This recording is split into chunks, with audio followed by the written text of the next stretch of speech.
What is going on, ladies and gentlemen? Today we are going to talk about this little guy we have right here. It is the Surefire XSC. Like all light reviews, we're going to talk with lumens, candela, runtime, the features of this light, the beam pattern, and then at the end, the pros, cons, what I think of it overall. Just so you know, I used to work for Inforce, which is one of Surefire's competitors. That will not affect this review at all.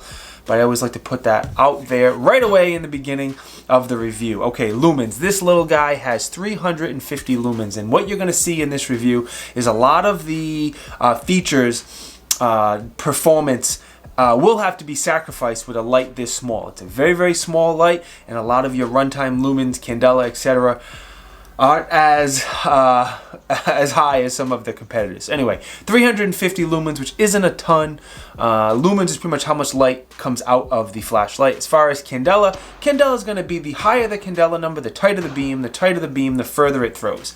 This light is a huge wall of light. It has around 2,000 candela, so do not expect this to be a really tight hotspot that throws really, really far. Again, it's a small, compact light made for small, compact guns for EDC. Just so you know, as far as your runtime, you only have 30-minute runtime. But the good thing is the battery here is replaceable, swappable. So if you have more than one battery and you're at like a training class or something, you can swap back and forth because, again, that battery is only going to last you 30 minutes. Let's talk about the controls. Like a lot of lights, quick press, the light stays on for you. If you hold it for more than half of a second, it's momentary. It only stays on for as long as you hold it. And those controls are the same on both sides of the gun. So whether you're lefty, righty, using the thumb on your support hand like you should be, using your trigger finger, whatever. All the controls are exactly the same. Now there's two different areas you can press these paddles. If you're using your trigger finger for some reason, the lower part of the paddle seems to make more sense. And if you're using the thumb on your support hand, I would use the upper part of the paddle. There's a little ledge on here that works extremely well. That ledge is the corner is a little sharp. If this was mine, I may dull that out with a little bit of sandpaper, but not a big deal there. Now the battery. The battery is interesting. There's some pros and there's some cons here of the battery. I love that it is a rechargeable battery. For me, that is definitely a pro. On the inside of the battery, there is a battery indicator. When you take the battery off, you can see where your charging status is. It does come with the charger for the battery as well. As far as cons, the thing I don't like is it only has a 30-minute runtime. I'm happy that it's swappable, so if I took something like this to a training class, I'll be able to swap those batteries and make sure that the battery, I have a fresh battery all class long, but replacement batteries, extra batteries, cost you around 30-40 bucks each, so they're not overly affordable. As far as mounting it to the rail, is very easy. There's a little Allen wrench in here. It comes with the Allen. You just back that Allen wrench out, put it on the light, tighten it down. Simple as that, you're good to go. So you know there's 3 different versions of this light. One, a lot of these small guns have proprietary rails, so they make one for the SIG 365 series, one for the GLOCK 43X48 series. Those have to have a rail on them. And they make one for the Springfield Hellcat as well. All right, dimensions. You guys can take a look at the dimensions, and I want to quickly thank the sponsor of today's video. We have Paragon WeaponLight cleaning products. I have tried every single home remedy, eraser, simple green, every single trick out there in the book. I've tried it, and if your weapon light gets dirty, I think the best way to clean it is with Paragon WeaponLight cleaner system. I did a whole dedicated video on them. When I finally used this product for the first time, I saw how well it worked, much better than any other cleaning product. I was hooked, and it works absolutely wonderful cleaning the lens on your weapon light. So link down in the video description. You can check them out if you need to get your light clean on your weapon light. Beam time. Let's go take a look at the beam again. It is a wall of light. It is not a tight beam pattern. Just so you are prepared. And the closest tree is 5 yards away.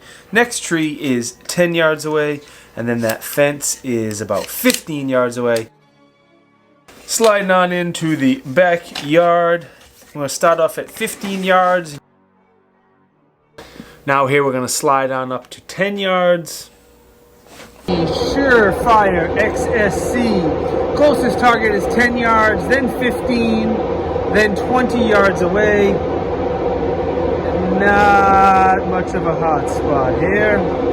See, closest target is 5 yards, 10, 15, And that's what it looks like. Giant wall of poop.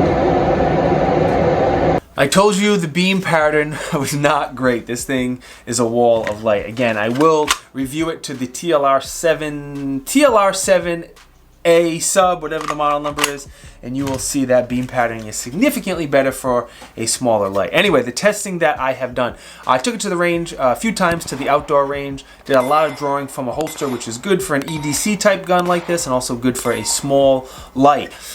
So we did a ton of shooting. There was a couple things I couldn't do with this light. I could not do the drop test. This is a $300 light. It is not my light, and I don't think my buddy Johnny, who owns this light, is going to want me dropping it 5 times from shoulder height. I also could not do the waterproof test because this light is not waterproof. It is splash proof. It is rain proof. So if you're just outside shooting in the rain, you should be fine. If you are a Navy SEAL and you want to do some underwater operations, this is not the correct light for you. Did do the runtime test just to make sure it lasted as long as it was supposed to on a fresh battery, and it did. Once that battery died, I did a recharge test just to see how long it would take to recharge the battery as well. Going back to the shooting now, again, a ton of drawing from the holster, a ton of ringing steel because I'm a child and I like hearing that noise.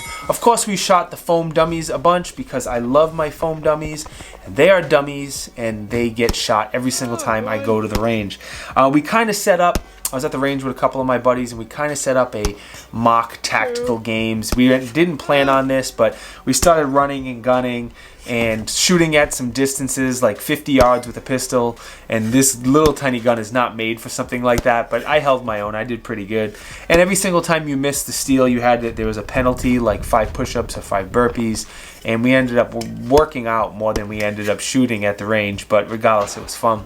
I also brought this gun with the light to indoor range several times. I think it was 3 times. Twice was to my shooter's fitness class. Man, I talk about this class constantly, but it's a class I go to every single week. It mixes fitness with shooting, and we do a ton of low light shooting, and I broke this out. The light wasn't that bad at the low light indoors because everyone else was operating their lights, and there's a lot of splash over from other people's lights. The third time I went to the range was to record some shooting footage for a night vision video that I'm working on. And when I did that, the range was pitch black and there was no other white lights. And when we turned this light on, doesn't have a lot of throw. It's not a very tight beam, and I think I'll save my opinion for the end in just a second. Let's talk about the pros and the cons first. The first pro for me has to be the size. It is a very small, compact light, one of the smaller, if not the smallest lights on the market. Love that all Surefire products are made here in the States.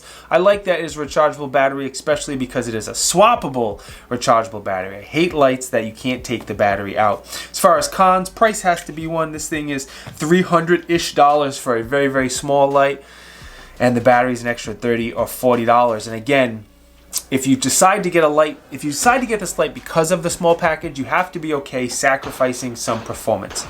Lumens, candela, runtime. If size is your biggest issue, then you have to sacrifice those features. Overall, I'm going to say this. If you have a P365 or a Hellcat or a GLOCK 43X with a rail and you want something really small, sure, this is a good light. It should absolutely be on your list. If you have a P365 XL or a GLOCK 48 and you can go with a little bit of a larger light, I recommend the Streamlight TLR7A sub or whatever the model number is. It's a little bit bigger of a light, but the performance is significantly better. The runtime, the lumens, the candela, all that stuff is much better with that light. But I think they're both very good lights. You have to decide which one is right for you. I'll stick with the TLR7A. If you are going to put any light on a gun, whether it be a pistol or a rifle, I do recommend you get some training at least once a year. If you can afford it, get out there with a good quality trainer. There's a lot more to operating a weapon mounted light properly than just sticking it on there and hoping that you don't die, because you might if you don't get the training that you should. Let me thank my buddy Johnny who loaned me this Zev, the light, this T-Rex holster, everything. Johnny is the man. There will be some affiliate links down in the video description if you want to pick one of these up. Again, not my first choice, but it's not a bad light at all. Hook a brother up and use those affiliate links. Let me thank the sponsor of today's video, again, Paragon Weapon Light Cleaning System product. works better than any other cleaning product. I absolutely mean that. The other companies who support me with affiliate links here are also very, very good companies. Shall Not Comply is the shirt I'm wearing today. All of the links and the discount code is down in the video description. I started a second YouTube channel dedicated to YouTube shorts, quick short videos. It's a backup channel. God forbid this channel here ever gets zapped. At least I'll have a backup channel. Patreon supporters are great. They help support a lot of the ammo that I shoot on this channel. We have Tiberious swag if you want to look goofy in a t-shirt or a sweatshirt, a hoodie, whatever. Once again, all these links are down in the video description. Social media, I am on Instagram and I am on Facebook. If you want to know what reviews I'm working on right now in real time before they come out on YouTube, you can follow me on either one of those. And again, the link is down in the video description. Okay, I'm done shilling. You don't have to listen to me anymore, but let me thank you for watching. Every time you guys like, comment, subscribe, enable the bell notifications, any of that jazz, anytime you guys do any of that stuff, truly helps me out. And I truly, truly appreciate it. I'll see you guys next time. Peace.